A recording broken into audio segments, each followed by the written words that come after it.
ज़ुल्हिज्जा के इब्तिदाई अशरे की फ़ज़ीलत सही बुखारी हदीस नंबर 916 की रोशनी में आज के इस जायज़े में हमारा मकसद एक इंतहाई अहम मजहबी इबारत का बिल्कुल सादा लेकिन गहराई से तज्ज़िया करना है।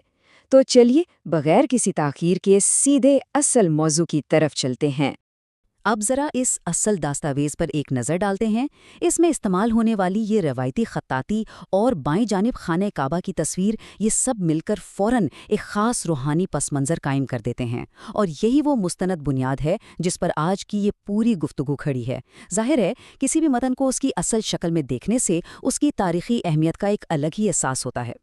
इस दस्तावेज़ की जो मरकज़ी सुर्खी है, ज़ुल्हिज्जा के इब्तिदाई अशरे की फ़ज़ीलत, दरअसल यही हमारे आज के मौजू की बुनियाद है।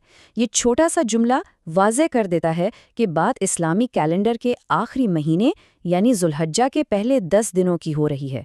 ये कोई आम दिन नहीं है, और इस इबारत में इनकी अहमियत पर कितना गैर मामूली ज़ोर दिया गया है, ये हम आगे चलकर देखेंगे। यह पहला बुनियादी नुक्ता सामने आता है उन मखसूस दिनों में नेक आमाल की अहमियत। मतन में नबी करीम सल्लल्लाहु अलैहि वसल्लम का फरमान कुछ इस तरह बयान हुआ है, दिनों में कोई भी दिन ऐसे नहीं कि जिनमें नेक अमल करना अल्लाह ताला को इतना महबूब हो जितना ज़ुल्हिज्जा के इन 10 दिनों में। अब ज़रा इस बयान की कतियत और वुसअत पर गौर करें। नेक अमल की अहमियत को साल के बाकी तमाम दिनों के मुकाबले में इन मखसूस 10 दिनों के अंदर सबसे आला दर्जे पर रखा गया है। इस जुमले की साख्त ही बता रही है कि इन अय्याम की कद्र व मंजिलत वाकई गैर मामूली है।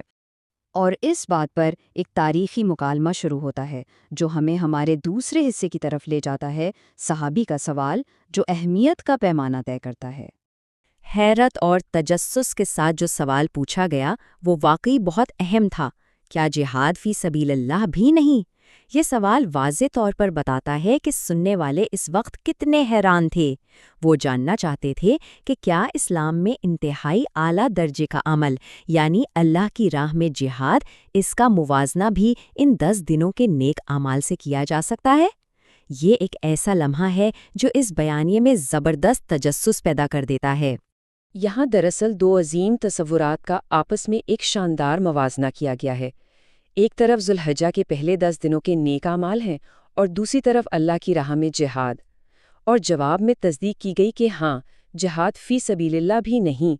ये दो टोक जवाब इन 10 दिनों की फ़जीलत की वुसअत को नाकाबिले यकीन हद तक बढ़ा देता है और साबित करता है कि इन दिनों में की गई नेकी किस कदर वज़न रखती है।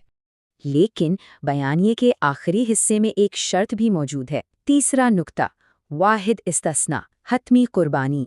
इस गैर मामूली शर्त को मरहलावार समझना बहुत ज़रूरी है। ज़रा इन मराहिल पर गौर करें। पहला कदम ये है कि कोई शख्स अपनी जान लेकर निकले, दूसरा कदम अपना सारा माल भी साथ लेकर जाए, और तीसरा और हतमी कदम ये है कि वो इनमें से किसी चीज़ को वापस ना लाए, यानी सब कुछ कुर्बान कर दे। सिर्फ़ और सिर्फ ये वो मुकम्मल कुर्बानी है जो ज़ुल्हिज्जा के इन 10 दिनों के आम नेक आमाल पर सबकत ले जा सकती है। ये वाहिद इस्तिस्ना आमाल के इस पैमाने की अहमियत को मज़ीद निखार देता है। और ज़ाहिर है ये सब मालूमात हवा में नहीं है। ज़रा नीचे की तरफ देखें, ये सही बुखारी हदीस नंबर 916 का मुस्तनद हवाला है और साथ ही तारिक बिन अली बरूही का तर्जुमा भी दर्ज है।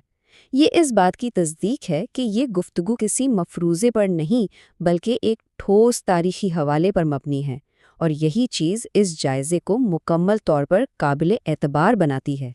तो इस इबारत में इन 10 दिनों को जो अहमियत दी गई है, इसके पेश नज़र एक इंतहाई अहम सवाल उभरता है। इस वाहिद रिवायत को गहराई से समझने के बाद आम दिनों में किए जाने वाले छोटे छोटे नेक आमाल को देखने का हमारा रोज़मर्रा का नज़रिया किस हद तक बदल जाता है। ये एक ऐसा सवाल है जो यकीनी तौर पर इंसान को अपने आमाल पर गौर करने और इस मौजू को मज़ीद खोजने पर मजबूर कर देता है।